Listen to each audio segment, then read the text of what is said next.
seeing somebody right now. Yeah, so let's talk about relationships, being gay and being trans.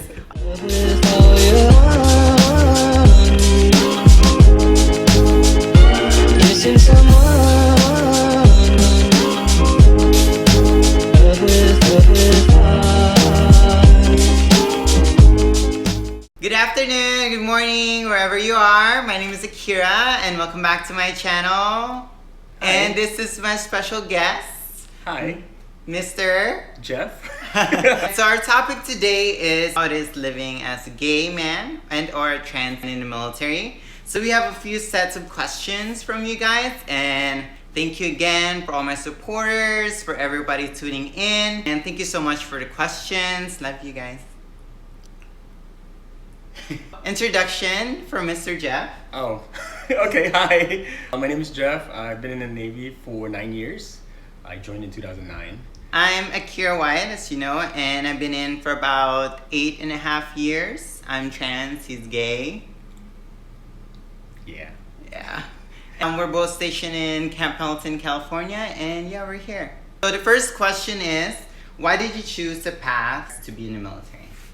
Okay, so in 2009, when I was in college and it just wasn't working out for me, so I was like, I need to do something different. I want to travel the world. Coming from a small town, I really want to kind of get out of there and see the world. So I joined the Navy, pretty much. Where were you at, small town? Not a lot of people probably know this place, but it's an island called Saipan.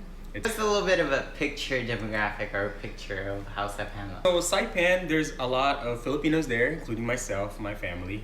There's a lot of Pacific Islanders, a few Americans from the continental United States, and then also other cultures like Koreans, Chinese, Japanese, because of the proximity of it to the other Asian countries, pretty much. Yeah, so 2009, I took the test and I passed. So in that, I flew into Guam to do my processing, my medical, choosing a job for the military, and then had to wait a little bit, and then I left in April 2010 to basic training in Great Lakes, Illinois. And what job did you pick? It's a hospital corpsman, so it's medical assets for the Navy and the Marine Corps. So we're both corpsmen. We're both hospital corpsmen. So for non-Navy lingo, we're both combat medics for the Navy, and yeah. And then, so where was your first duty station? So after basic training, I went to Japan. That was my first duty station. I was in Yokosuka, Japan, like an hour away from Tokyo. After that, I went to San Antonio, Texas for school again, and then I was sent back to Guam for my second tour. And then after that, I went to Virginia for my third tour, and then now here in Camp Pendleton, California for my. For me, I chose the path towards the military because, yes, I went to college as well. Got a little bit too stressed out, and there was a lot of things going on in my life, and there were interpersonal goals that I wanted, but there was other things, external things that prevented me, or I was just in chaos. So I finished my third year of college, and then I wanted to join the military. So my background on that is my dad is a prior Marine. He was actually stationed here in Camp Pendleton at one point, and he wanted me to be in the military, like as far as Marine Corps wise, but no. I joined and I love healthcare. We both love healthcare. We're really, really devoted to healthcare. Everything about it is us. And that's why I joined the Navy, because they have a medical program or a medical field. So that's what I ended up doing, and we're both here now. Second question is, how did you know your sexuality before? Did you know your sexuality before, or during, or after the military? Well, we're not there yet, so we're still both in. Oh, my parents gonna kill me. No, they're not. I started having feelings towards same sex when I was in high school. I remember it was junior year in high school when I had a boyfriend. It was just that attraction towards, shared likes and interests, really. Not going deep into the complexities of it, but it's just really that initial attraction to another person, another human being, really. But I wasn't completely out at that time, though my parents knew, and they were not completely on board with it, and that's probably one of the reasons why I chose to join the military, is to kind of find myself and be at my own feet, and really just make decisions for myself. When I joined the military, it was still during the Don't Ask, Don't Tell. So I know what I'm getting into, but at the same time, I don't want it to define me of who I am and what I am capable of. But I remember there was a point where I told all my friends in high school, like, don't tell people I'm gay, or don't tell my recruiters I'm gay because I might not make it. And I served Don't Ask, Don't Tell for about 3 years. I wasn't really hiding it, but I know that I wasn't talking about it, or at least trying to make people think that I am not, gay, so that I don't get in trouble or get sent home or anything. So for everybody that doesn't know about Don't Ask, Don't Tell, so Don't Ask, Don't Tell was a policy that was from 2003 to 2011. A law in the military, or an act, to say that you can serve as long as you are not forward with your sexuality, i.e. being gay, lesbian, or bisexual at that point. So the T is later on the line, but yeah, so as far as so did you sign the piece of paper saying you weren't gay? I did. Yeah, so we both signed the declaration that we weren't gay, or prevent us from getting kicked out or not being accepted by the military. And what was your thoughts going into that when you were like, well, I'm reading this and I'm like, I know I am gay, So me, I was always scared. Like I always felt like I'm walking on eggshells, really, because I don't know if I'm gonna do something that will be deemed as homosexual, or deemed as being gay, feminine, whatever there may be. I know I really wanted to serve, and I really wanted to be part of of the armed forces, but at the same time, I think it was like a warning. Like they gave us a paper and a warning, in saying that if you were gay, or know someone who's gay, if you violate any of the Don't Ask, Don't Tell policy, then then you'll be administratively separated, or you'll go through some legal processes. It was scary. It was very scary, but at the same time, I felt like I had to hide who I really am, so that I can at least be part of the military. That was one of the biggest things that really we had to kind of go through, is hiding. And that's the basis of everything that we both have gone through, is we had to hide who we were, just to kind of not really because to serve, it's just because that at that point in time, both of us were, due to the fact that we were both gay, and now I'm trans, that it was the nation or the military wasn't ready for certain, as they said, social experiments at that time, which were debunked, and now look at us here. We're productive citizens, yes, military, we're still going strong. 8, 10, 11 years, diba? Right. Yeah, 11 years, yeah. How has your the evolution of your sexuality in your professional, both personal and your professional life? Since the policy was repealed, I started to become more comfortable myself, both personally and professionally. Personally, I can express myself more. I can go out to the clubs. I can hang out with people, that are of the same interests as me, without fear of people thinking something different otherwise. Professional, I remember when the repeal happened, I only told one person immediately after that repeal that I'm gay, and it's funny because he knew that I was gay from the start, but of course he can't ask me, I couldn't tell him. Even then, I was still kind of nervous to completely come out. That's just my upbringing, I guess, but I'm glad that people have been very receptive. People have been understanding towards who I truly am, and we just enjoy it. We cherish and enjoy those joys of life, basically. Wow. Wow. It's so professional. I hate it. I use the word basically. So, I mean, have you had any, at some point, had a lot of non-supporters while you came out, or how were you at work? As far as like, there's some people that are very open about their sexuality. So my first duty station, basically my first place I worked for about 3 years, was very, it was an all-male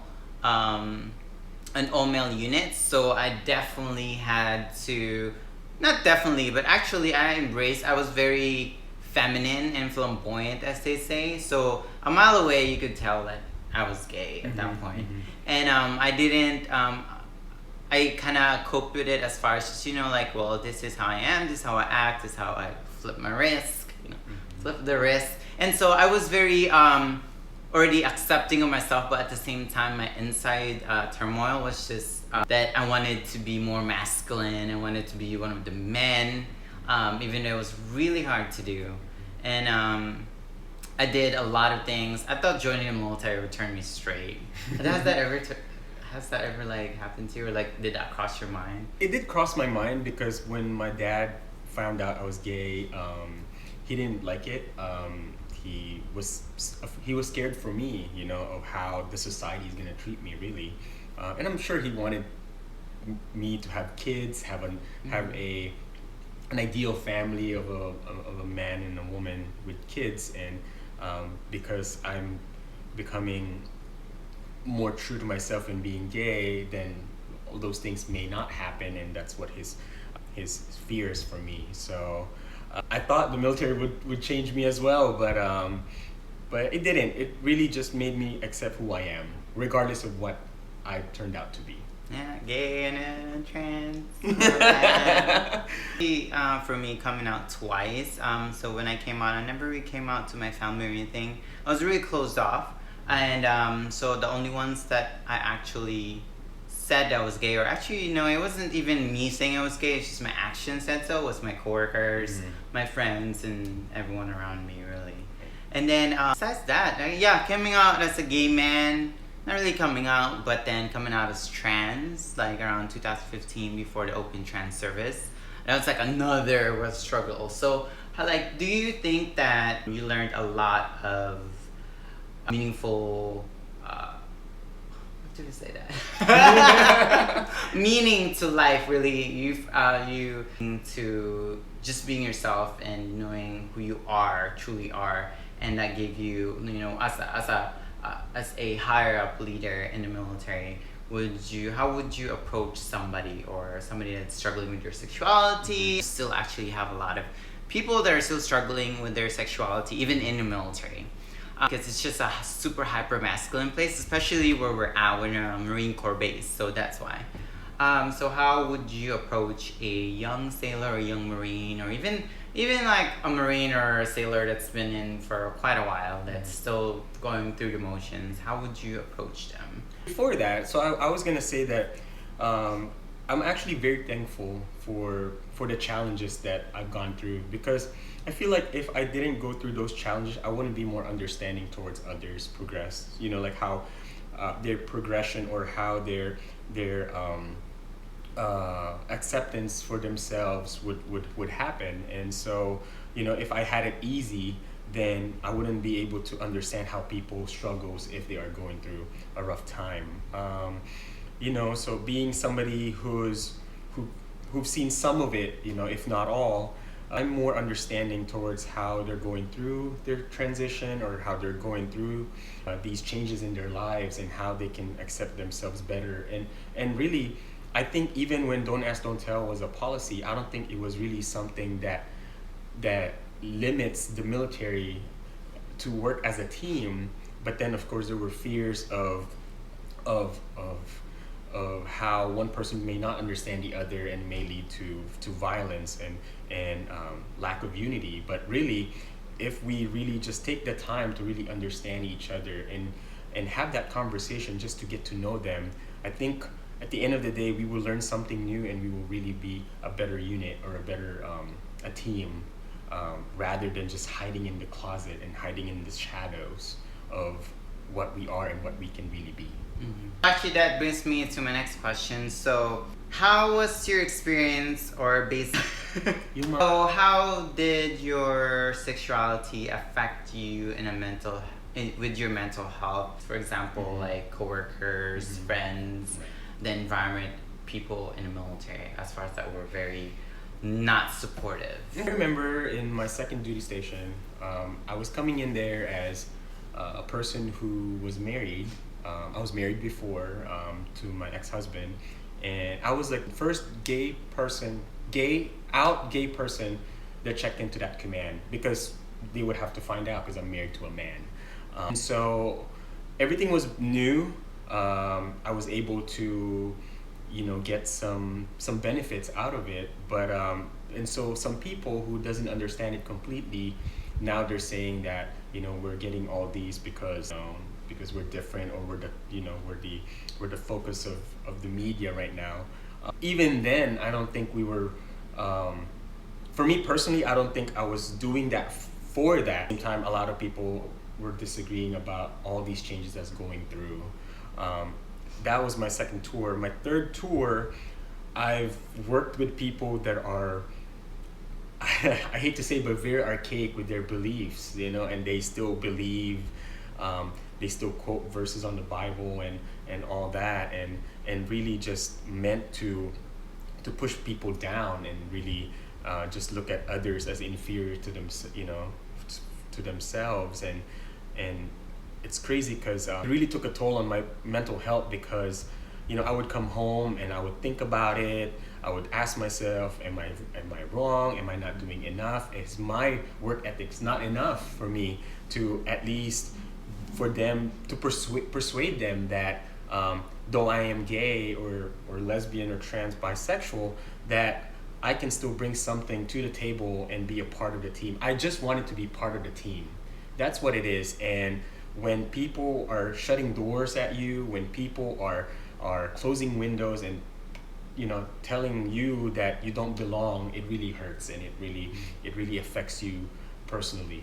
I know. No, I mean it's all about. There's always there's a lot of videos out there. There's a lot of talking points about it, but sometimes it becomes a little bit washed down, just because not a lot of people are actually still in it, that are talking about these topics or talking about each experience. So a powerful thing about us in activism and advocacy is our stories, right? So how can somebody fight for us, or our allies fight for us, or how can we fight for ourselves and our community if we don't share stories of either the happy things, the sad things, some tragic things, even though for some it is very hard to talk about, but eventually we still do. Those stories are very, very strong and very powerful in a sense. So next question. So how was the environment after both Don't Ask, Don't Tell and Open Trans Service for you? Don't Ask, Don't Tell. During Don't Ask, Don't Tell? Oh, well, the environment after. After? Yeah.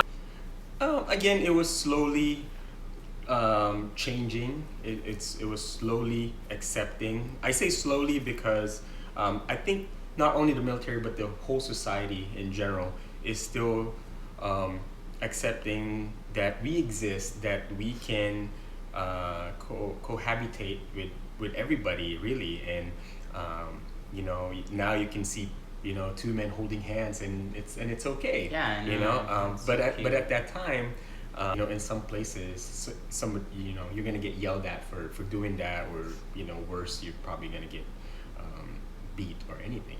In some places, but in the military, we always have to act in a certain way and always presentable. We had to hide and Don't Ask, Don't Tell, so we wouldn't be kicked out. I think people just really started to take the time to get to know others.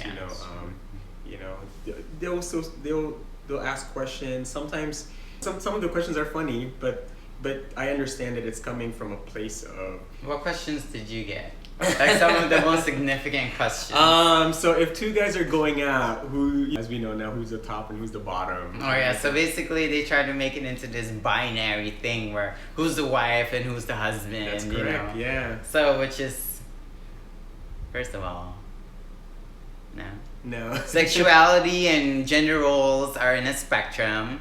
I mean, yes, at some point I do believe there's a few things about specific gender roles are like, okay, that's cute, but it's interchangeable. So, Yeah. I mean, you could go with the traditional or you could go with something new. It's just up to you. That's the power of life. The power of being a human being is you technically don't have to press yourself in all this social norms, especially now, 2019. I could say this again in the next 5 years. It's 2025. Okay, didn't do the math, but you could say that now. But everything is interchangeable. It's just for you. It's up to you as a person, and as up to you, whoever you're, a couple or what have you, for you to just make that into your own. You don't have to be socially pressured to be the norm.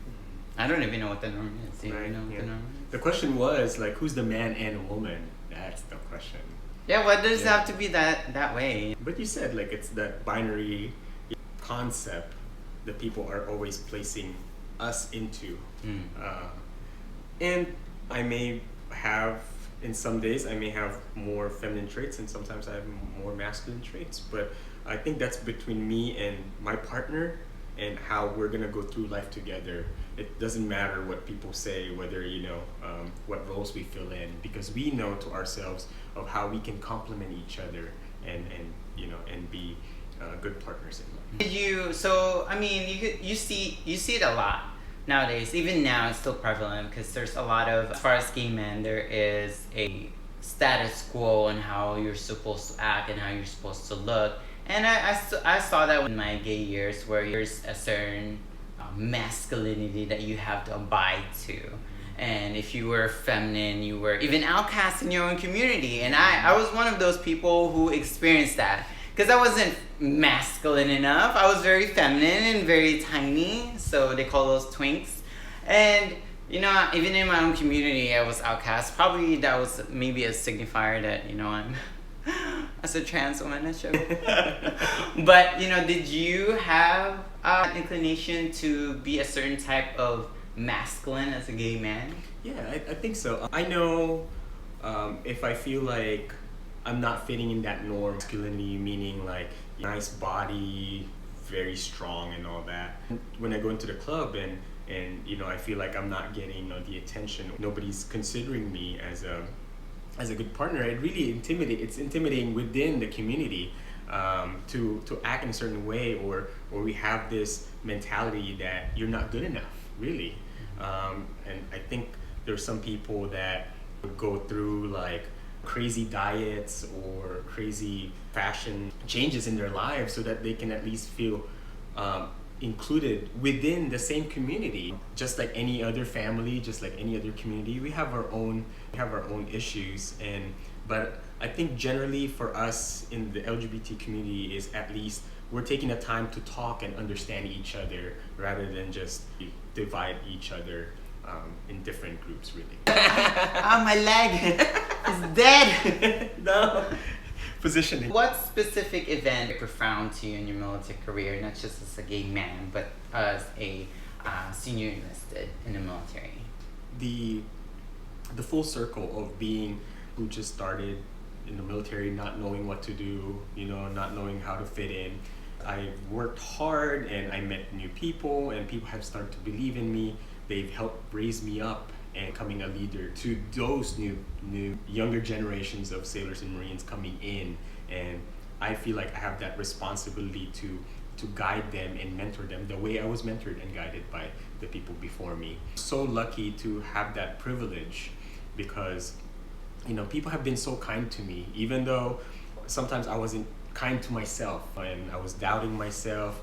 I've always tried to work hard, but because of their believing in me, now I can bestow that to those young ones that wanted to be in the military just like I did. So we're both Filipinos. We both came in our teens to America. We're looking for a better life, and we have found it, and we're still striving for better. As a Filipino, really, both of us are very hardworking, resourceful. I mean, I would say 98.9% of Filipinos are very resourceful, hardworking, and there's a couple. God. Where are you at in your life today? Oh my. I mean, yeah. So right now, I'm seeing somebody right now. Yeah, so let's talk about relationships, being gay and being trans. A lot of people I know, we talk about relationships, love wins. So, where are you at in your love life? So I'm seeing somebody right now for about 2 months now. We've been having fun. We met on Tinder. I don't have Tinder. But immediately after we went to a bar and now we go out to trips. We went to San Francisco last few months ago, and then also to Yosemite, which was my first time. So I like this outdoorsy, feel right now that we've been doing. So it's good. We do a lot of hikes and camping and all that kind of stuff. So Yeah. yeah. But so far, well, I'm not. I'm single. No. Right now I'm focused on achieving my goals. So I do have to ask. So have you ever had a relationship where the other person was in the closet? Yes, and I think all of them, at least all of us, had to go through our own realization, or of where we at, of who we are and how we feel about ourselves. And sometimes you meet somebody who's still in the closet, presents challenges, really, especially if the other person is completely out. Then you kind of have to be the bigger person and understand. I think at the end of the day, whether that person is in the closet or not, if you both can work on your differences and enjoy each other's company, then I think whether the person's in the closet or not will not really make a difference. Powerful, isn't it? And lastly, what would you tell your younger self, Jeff? So Jeff, the only thing I could tell you is there's going to be a lot of changes in life.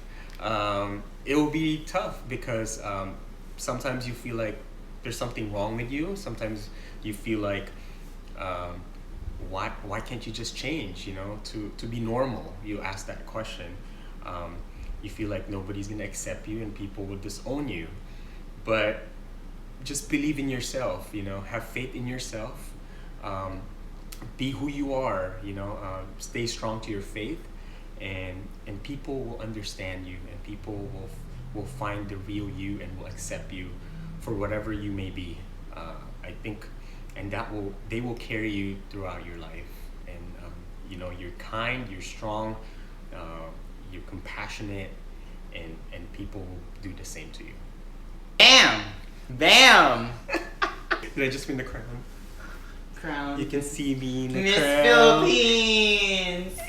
And then follow him on Instagram too. Oh yeah, guys, follow Mr. Jeff Kai on Instagram at xkumo_doc. Yeah, I'll put it in the link below and description below, and I'll put it in the screen below so you can see. And then, so follow me at IG at Akira23. Please subscribe. Hit that link below. Hit that tab below, and then hit that notification bell below. Yeah. Thank you guys for watching.